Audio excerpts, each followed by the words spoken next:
Hello everybody, it's your boy the Chaotic One and welcome back to a brand new video. Today we're doing our governor predictions for the month of July, and right now I'm predicting an R+5 national environment, so take that with what you will.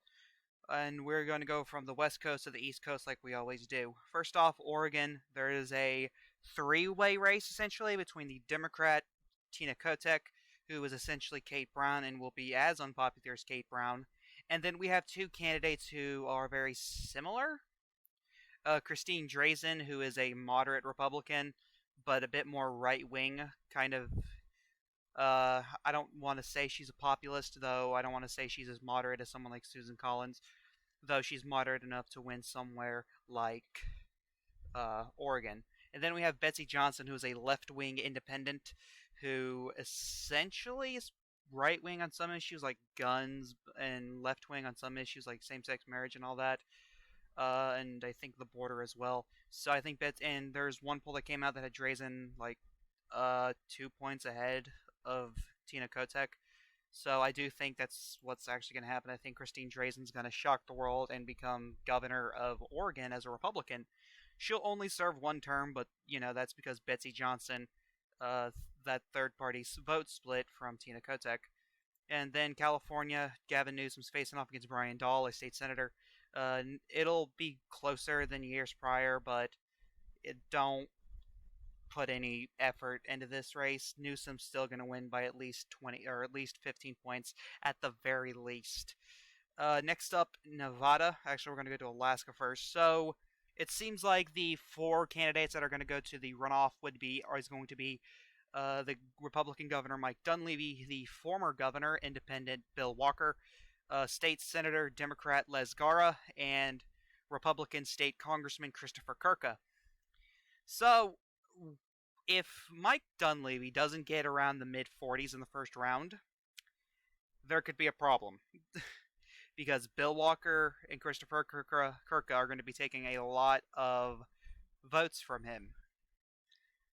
But they're still going to get a good chunk of left-wing votes as well, even though there's a Democrat there. And those are anti-Dunleavy votes, and most likely you're not going to see someone's put Mike Dunleavy as their second choice. Though I think it's more likely than saying Christopher Kirka goes straight. Their second choice would be Les Gara.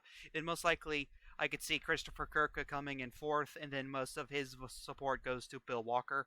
And then Les Gara, who would come in third, most of his support goes to Bill Walker as well.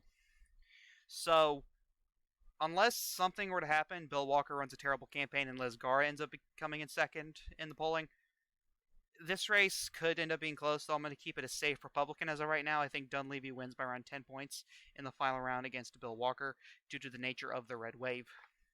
Next up, I have Steve Sisolak and Joe Lombardo in Nevada. This is going to be a very close race, though, and polling currently has Steve Sisolak winning, and I have to agree with the polling. I think, as of right now, Republicans on the gubernatorial level are very divided due to Joey Gilbert being a fucking dumbass and saying the primary was rigged because he lost.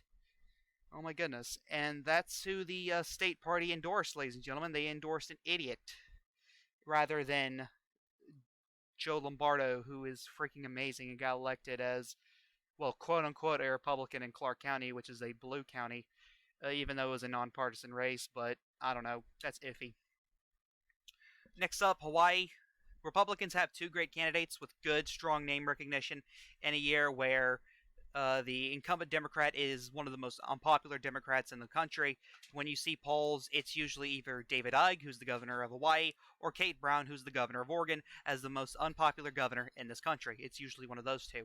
However, Democrats have two candidates, the Lieutenant Governor Josh Green, as well as Hawaii Congressman Kai Kahale, who are both running and, are most likely going to be one of the two to become governor. However, the Republicans have former MMA fighter BJ Penn, who is well known in the state of Hawaii, has more name recognition than every single Democrat running in the race now. And then you have Duke Aiona, the former lieutenant governor, who has twice lost statewide in a governor's race. I personally think BJ Penn is the better candidate. I think he needs to become a little bit more moderate socially, but keep his populist roots, and he'll do great, as, of course, he's very anti-vax and all that. He's running on the vax and all that. though I think you should stick to kitchen table issues, and you might see this race become a lot closer. But I don't know, there's a lot of variables here. Don't expect this race to get super close. Expect it to be at least 15 points, similar to California. You might see Hawaii vote to the left of bluer states like, I don't know, Massachusetts, Maryland. You might see it vote to the left of Connecticut, or, I mean, excuse me, Rhode Island. I know, shocking, but we'll get to Rhode Island here in a second, so I'm going to keep it as safety right now. I have Kai Cahill versus BJ Penn in the final round, and I have Kai Cahill winning by around 20 points. I have Brian Schatz winning by 24 in the Senate race, but this ain't about the Senate race. Next up, we have the Arizona governor race. Kari Lake, who is running a god-awful campaign, versus Katie Hobbs, who is a god-awful candidate as well. But that's a difference. We have a god-awful candidate versus someone who could be a phenomenal candidate who is running a god-awful campaign. But Kari Lake is only led in one poll, and polling in Arizona is pretty accurate. It's probably off by a point or two this year, but I do think Katie Hobbs does end up winning very narrowly. I think she underperforms Mark Kelly by a couple points. Mark Kelly absolutely going to outperform Katie Hobbs easily, especially since Blake Masters might be the nominee, and Blake Masters is a Bitcoin bro who is running on immigration, which is a good thing to run on, but like Kari Lake and so many other far-right candidates, he's making the election about 2020. Next up, we have New Mexico. Republicans nominated a phenomenal candidate in Mark Ronchetti, who could end up becoming the governor of New Mexico. However, we have Michelle Lujan Grisham on the Democrat side, who currently has a sexual assault scandal. Hold on, let me make the map all nice and pretty right quick. Yes, she has a sexual assault scandal where she groped one of her male interns. However, Democrats don't seem to think this is a big deal since she's a woman, but apparently men don't have feelings, so there you go. Apparently that's a thing in this society. That's why men feel like no one gives a shit about us, and we act very dumb. And anyway, polling currently has Grisham leading, but by quite a bit. But polling is typically off by around 2 or 3 points in New Mexico. So I think this is going to be a very narrow race. However, I think as of right now, Grisham does end up winning big, or excuse me, does end up winning narrowly, not big. I'm getting my words confused. So Grisham barely beats Ronchetti, though I think as we get closer to the election, this map might become more and more red. We'll just have to wait and find out. Next up, Idaho. Brad Little most likely ends up winning by over 40 points. Mark Gordon, one of the most popular governors in the country, most likely ends up winning by over 50 points. And next up, Colorado. Oh god, like, Twitter is such a bad place for the youth. Like, these people the Democrats want their Ron DeSantis, and I don't blame them. Like, we have Ron DeSantis, someone who is super popular and gets shit done. Okay? And really isn't that scandalous. You know who they pick? They pick J.B. Pritzker, the governor of Illinois, when we have Jared Polis sitting right there, who is literally everything Democrats want in a candidate. Literally the Democrat Ron DeSantis. And he's even a bit pretty progressive. Like, he's not that moderate. Like, he's like socially progressive, economically left-wing populist, but not progressive. So, like, liberal-ish? I don't know. But he's pretty popular, even though I hate the guy for his abortion bill that he signed, which allows abortion all through all 9 months. I don't like him for that reason. However, he's still pretty popular, and he's probably going to end up winning by around 18 points or less, somewhere around there. Probably around 18 points. He probably overperforms Joe Biden. If not, his worst-case scenario is that he breaks even with Joe Biden, winning by around 13 points. Next up, South Dakota. It's going to be safe Democrat, even though Kristi Noem is currently facing a good Democrat challenger who's a progressive who's actually focusing on the rural areas. Also, as an independent who is a moderate. I don't know if she is a moderate populist, though she's pretty moderate, tackling kitchen table issues, attacking Kristi Noem on her fuck ups. So, yeah, though I do expect Noem to win like 55, 58% of the vote, while Hubble and Smith split the vote, and she wins by like over 30 points or something like that.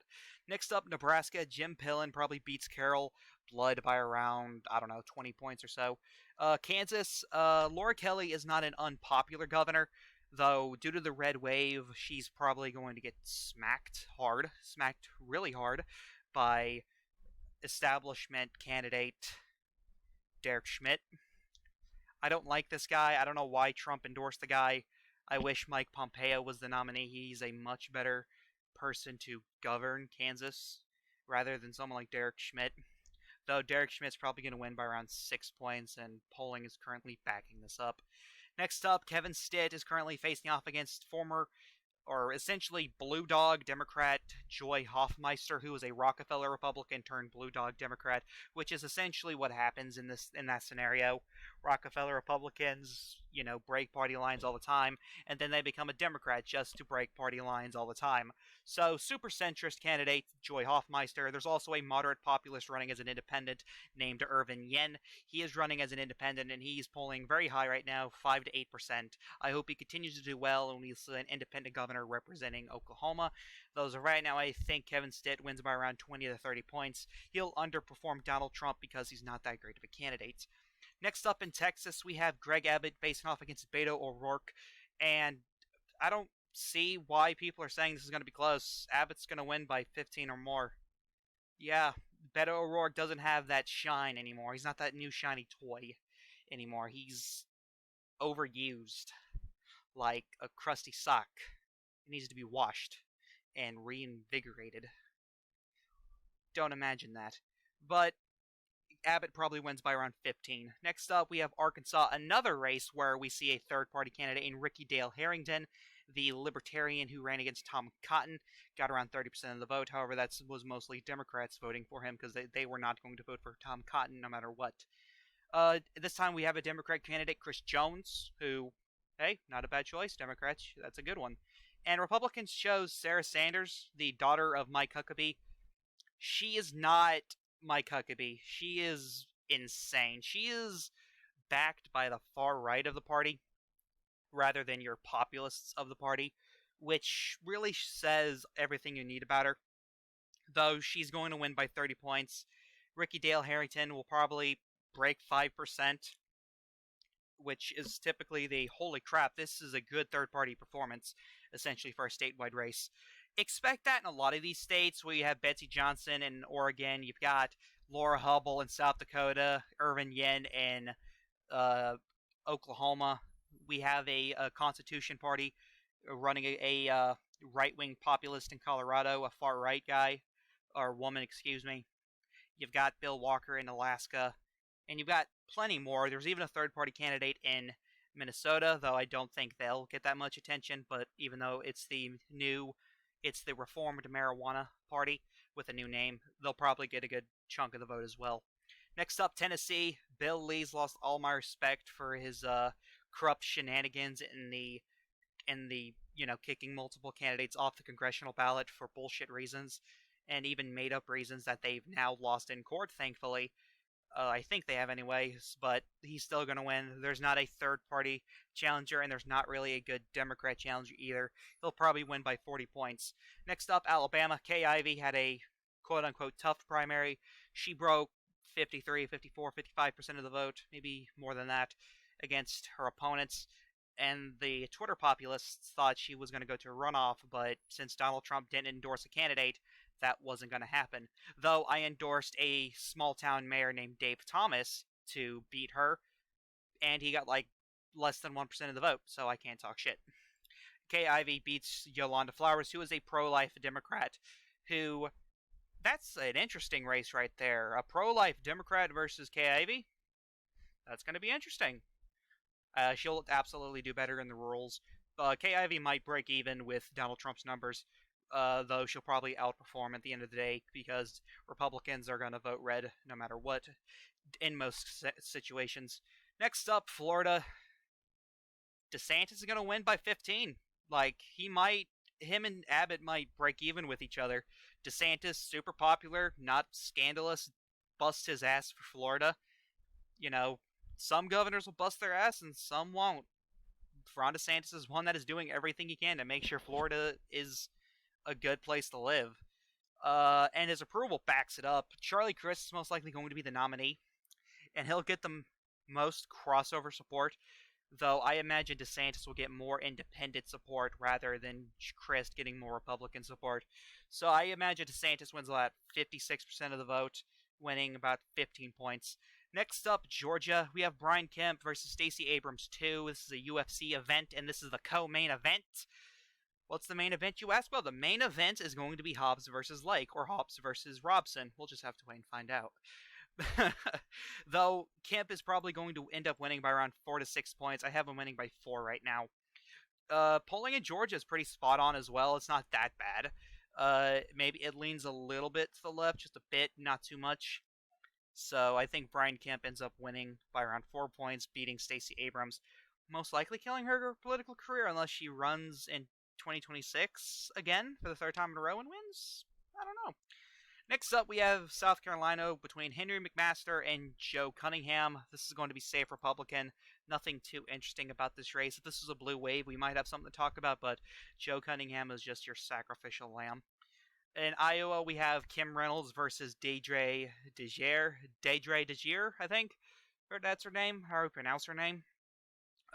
Kim Reynolds is going to be carried by Chuck Grassley to a double-digit victory. She'll win by around 16 points.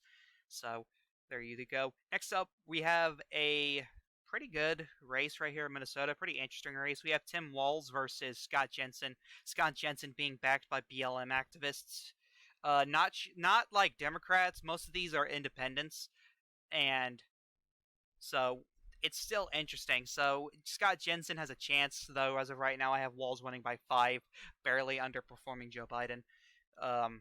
Because Walz is pretty popular in Minnesota, plus the Twin Cities will prevent Republicans winning here. Also, expect a pretty high turnout this year for a midterm. I expect anywhere from 45 to 55% turnout for a midterm this year. And it's going to shock some people that Republicans still got a red wave. Jesus Christ, I can't speak. A red wave despite high midterm turnout. It's going to be interesting, and I can't wait for it. It'll finally debunk the myth that high turnout equals Democrat win. I can't wait. Next up, we have Illinois. J.B. Pritzker is facing off against a libertarian populist type named Darren Bailey. I have Pritzker winning by 11, and I think we Republicans might have had a chance with Richard Irvin, who was a pretty moderate populist candidate. However, Trump endorsed Bailey, thus I think, and libertarian types kind of hit a ceiling in political races, and you'll see that here. I think the lowest victory you'll see for Pritzker is a 5-point win, but as right now I have him at D plus 11. Next up, we have Wisconsin. We have Tim Mickles versus Tony Evers. Tony Evers, super unpopular in the state of Wisconsin. Tim Mickles, even though he's got 2004 Senate race where he lost badly to, I think, Russ Feingold. I think it was him. That was years ago, and he's been kind of revamped as a new kind of Republican, like a Donald Trump, rather than what he was back then, which was more like corporate-esque, which was not popular ever. So Mickles probably wins by around 4. Next up, we have Ohio, where we do have another third-party candidate in Neil Peterson, who's a right-wing populist, who is splitting the vote from DeWine. But somehow DeWine is still going to win by 20, despite that. That's what polling has been saying. Despite Neil Peterson taking around 8 to 12% of the vote, DeWine is still leading by 20 points, which is hilarious. Okay, so Michigan. Michigan is super interesting. Republicans are in disarray because their frontrunner was taken off the ballot, and he admitted he doesn't know how to run a campaign. Fair. Let's see. The guy, James Craig, the Detroit police chief, he's running as a write-in candidate. It's going to be super interesting to see if he can pull it off as a write-in candidate. It would be hilarious if Trump is probably going to endorse Tudor Dixon. Not Nixon, Dixon. Tudor Dixon. He's probably going to endorse her. But it would be hilarious if Trump endorsed James Craig and told people to write him in. Which James Craig could end up winning this primary via a write-in campaign, since a lot of people know him in the state, and he was leading the freaking primary polling beforehand. So it's not that crazy of an idea to think, though. But since write-in campaigns don't typically be successful all the time, I'm assuming Tudor Dixon will be the nominee, and I do think Gretchen Whitmer will end up winning by around 2 points. She'll break even with Joe Biden. and win re-election. Next up, Josh Shapiro versus Doug Mastriano. We do have another third-party contender here named Joe Solosky of the Keystone Party. He could end up polling or end up being a major contender as well. Depends on how he runs his campaign. He's not polling too high right now, but Josh Shapiro and Doug Mastriano both are hated in the state, though I have Josh Shapiro breaking even with Joe Biden as well, winning by around 1 point, defeating Doug Mastriano, keeping Pennsylvania blue. We have New York. We have Kathy Hochul versus Lee Zeldin, and again, we have another third-party contender in Larry Sharpe, who is polling by around 5 to 8%. We're going to have a lot of good third-party performances this year, just you wait. Unless all that support goes to Republicans, and then just fuck what I say. As of right now, Hochul is dominating Zeldin in every poll. She has led all but one poll, which was a Republican internal, I'm pretty sure. Though I do think she'll win by around 10 points. This race could become competitive, though I'll shit my pants if by the end of the day Zeldin wins, which I will be so happy. Vermont, New Hampshire, both these governors, Phil Scott, Kristen Neal, they'll win by 20 or 40 points, no problem. Maine, this is a good one. There is not going to be any ranked choice voting because there's only two candidates on the ballot, Janet Mills and Paula Page. Paula Page, well, he's running a good campaign. Janet Mills, not all that popular, not unpopular either, kind of in the middle. One of those they're their governors, which we don't need those kind of governors, though I do think she'll narrowly hold off a victory here in Maine, just barely, though. Next up, Massachusetts. Donald Trump kind of shot Republicans in the foot here when he endorsed a challenge to Charlie Baker and caused him to retire, which, they won't admit it, but that's what happened. So Maura Healey, who's a very popular attorney general of the state, she will end up beating Jeff Deal by around 22 points. Jeff Deal could win the county because he's popular with ancestral R's, and honestly, not a bad choice if Trump wanted to replace Baker with someone. Rhode Island, Republicans don't have a good challenger here. Kenneth Hopkins, the mayor of Cranston, could be a good challenger. That's if he wants to run. I doubt he will, though, because it's so late in the year. So unless Kenneth Hopkins wins, you're probably going to see Dan McKee end up winning by around 18 to 20 points. Connecticut, I'm just saying, it's going to happen. Stephanopoulos is going to end up leading, and as of right now, I have Lamont winning by 4. People are saying Lamont too popular. Polling is really bad in Connecticut. They underestimated Joe Biden by 6. So, and, and history tends to repeat itself, or, well, history rhymes, and polling really doesn't fix themselves all that well within a span of 2 years. Not really. So, Lamont, I think he'll win by 4. He's already polling in single digits now. If you were to aggregate all the polls, or close to it, I think he's leading by like 9.8 to 10.2, something like that. If you were to add up all the polls, or at least the 5 most recent polls. And finally, Maryland, Larry Hogan's retiring, big sad, and it seems like Dan Cox or Kelly Schulz will be the Republican nominee, while we have no idea who the Democrat nominee is. I'm thinking Tom Perez is going to be it, though I haven't kept up. Could be wrong, though I do think the Democrat will win no matter what by around 28 points. And this is my governor's prediction. Republicans will win 28 seats to the Democrats' 22. I'm pretty sure that is no change. I don't think any change was made here. Let's see. 4 flips for the Republicans. There's 1 flip for a Democrat. They made a net gain of 3, if I'm not mistaken, because Democrats only flip Arizona. While... Oh, wait. Okay, a net gain of 1. No, wait. 1, 2... Never mind, it's even. I'm dumb. While Republicans flip Oregon, Kansas, and Wisconsin, Democrats will flip Arizona, Massachusetts, and Maryland. So, break even, no change. What do you think of my prediction? Do you think I'm wrong? Do you think I'm crazy? Do you think I have a bias? Tell me down in the comments below. This is the Chaotic One saying, peace.